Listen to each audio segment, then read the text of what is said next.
없네. 주님의 평안 내 안에 있네. 그 누구도 빼앗을 수 없네. 이 땅에 오직 주밖에 없네. 그 무엇도 나를 채울 수 없네. 주님의 평안 내 안에 있네. 그 누구도 빼앗을 수 없네. 세상은 변해가고 소망은 힘을 잃어도 변함없이 붙드시는 구원의 손길.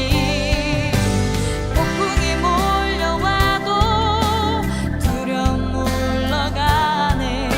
우릴 위해 싸우시는 그 손을 의지해.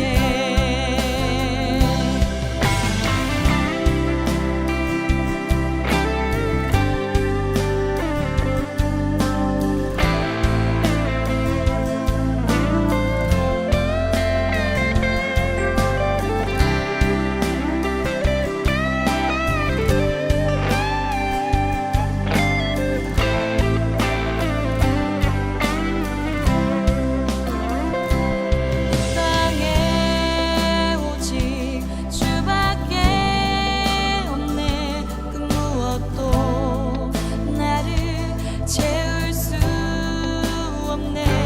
주님의 평안 내 안에 있네. 그 누구도 빼앗을 수 없네. 이 세상 어디에서 평안을 찾을 수 있나.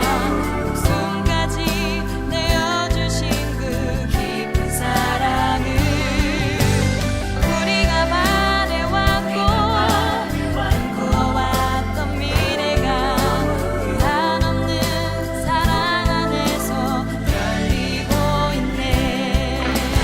세상은 변해가고 소망은 힘을 잃어도 변함없이 붙드시는 그 구원의 손길. 폭풍이 몰려와도 두려움 물러가네. 우릴 위해 싸우시는 그 손을 의지해. 우리가 바래왔고 꿈꿔왔던 미래가 그 한없는 사랑 안에서 열리고 있네.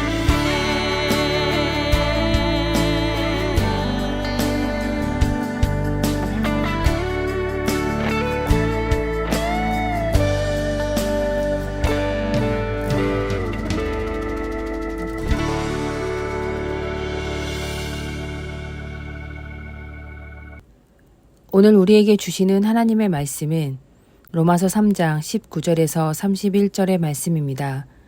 우리가 알거니와 무릇 율법이 말하는 바는 율법 아래 있는 자들에게 말하는 것이니 이는 모든 입을 막고 온 세상으로 하나님의 심판 아래 있게 하려 함이라.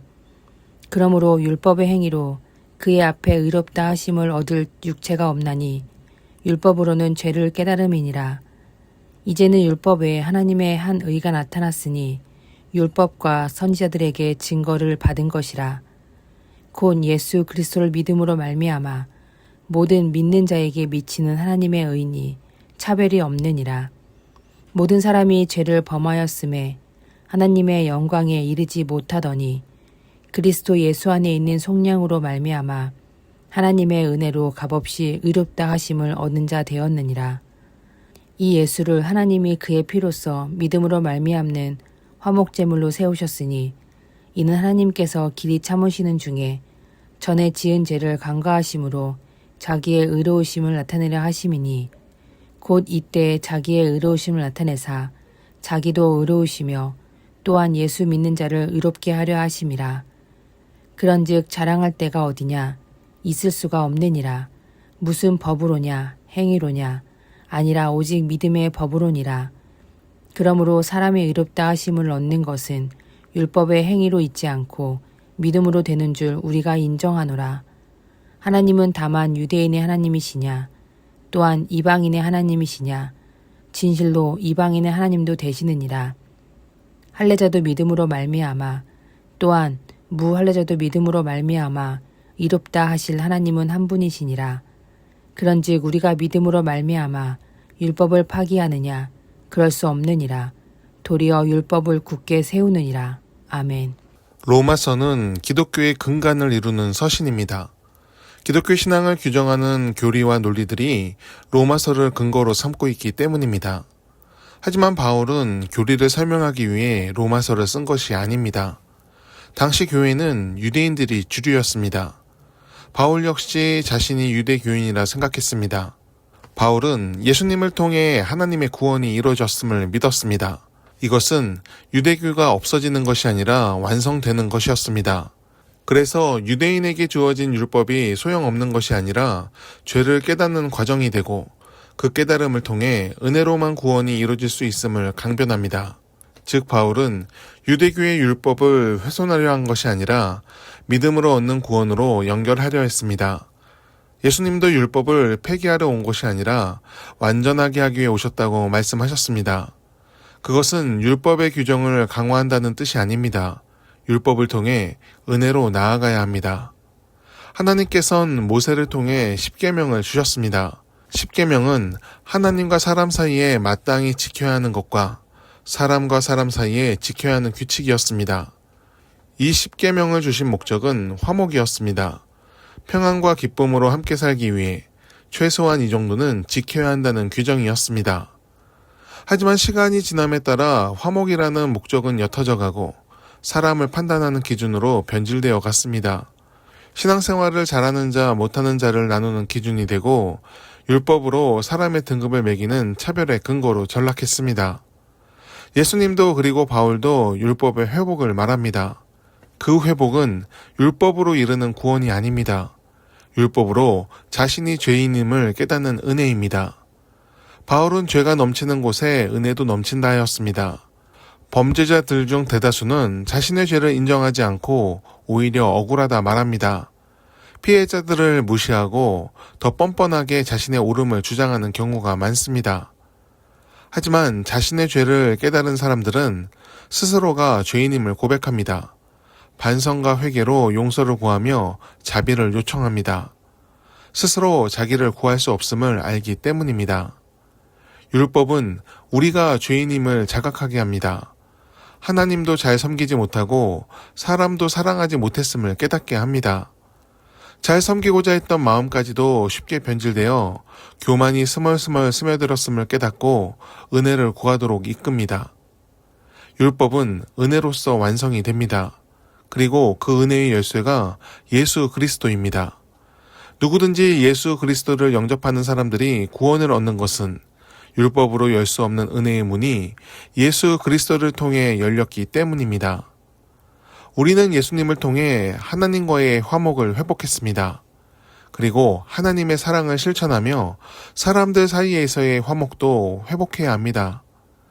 율법을 얼마나 지켰느냐 따지며 믿음의 깊이를 따지는 것은 어리석은 것입니다.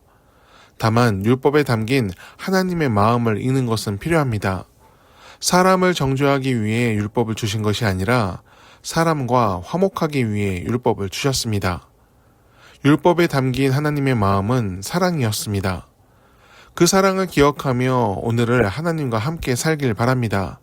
그리고 사람과 사람 사이에서 축복의 통로가 되기를 축원합니다. 기도하겠습니다. 하나님, 우리에게 주어진 은혜에 감사합니다.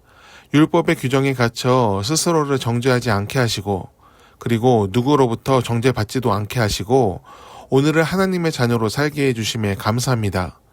그 기쁨 안에서 오늘을 살길 원합니다. 하나님과 함께 주의 일을 하며 뜻을 이루는 삶을 살게 하옵소서.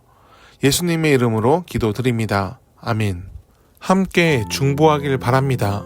거룩하신 하나님, 오늘 우리가 주님을 닮게 하옵소서. 우리와 동행하시는 성령님의 인도함을 따라 오늘을 하나님의 자녀, 예수님의 제자, 주님의 벗으로 살게 하옵소서. 마땅히 이뤄야 하는 선을 따라 인생의 길을 선택하게 하시어 세상의 빛과 소금으로 살게 하옵소서. 예수님을 따르며 그 가르침을 실천하는 하나님의 사람이 되게 하옵소서. 우리가 세상을 살아가며 마주하는 어려움을 살펴주옵소서. 주님의 돌보심과 은혜로 모든 고난을 넘기를 원합니다. 하지만 그저 넘었다고 좋아하는 것이 아니라 그 과정을 통해 우리의 신앙이 성숙하게 하옵소서. 살아도 주를 위해 살고 죽어도 주를 위해 죽는다는 바울의 고백처럼 살든지 죽든지 언제나 모든 순간을 하나님 안에서 감당하는 우리가 되게 하옵소서. 우리가 속한 세상을 위해 기도합니다. 하나님이 바라보시며 좋았더라고 말씀하셨던 그 모습을 회복하게 하옵소서.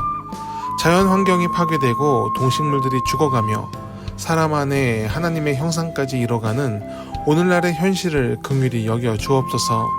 질투와 미움, 혐오와 갈등을 넘어 사랑을 외치신 예수님을 바라보게 하옵소서. 이 땅의 교회들이 세상의 끝이 아닌 세상을 회복시키는 출발이 되게 하옵소서. 우리 더 교회를 기억하여 주옵소서. 세상의 도를 따르지 않게 하시고 하나님의 은혜와 사랑을 갈망하게 하옵소서. 교회에 속한 모두가 주의 사랑을 누리며 두 마음을 가진 자가 아닌 하나님만을 사랑하는 자녀가 되게 하옵소서. 사랑할 수 있는 자만 사랑하는 것이 아니라 하나님께서 사랑하신 모든 이들을 품고 돌볼 수 있도록 주의 마음과 뜻 그리고 능력을 허락하여 주옵소서. 세상과 닿아 있는 모든 곳에서 예수를 말하고 나타내고 사랑하는 삶을 살며 부르심에 응답하게 하옵소서. 만군의 하나님 여호와여, 우리를 돌이켜주시고 주의 광채를 우리에게 비추소서. 우리가 구원을 얻으리이다. 아멘.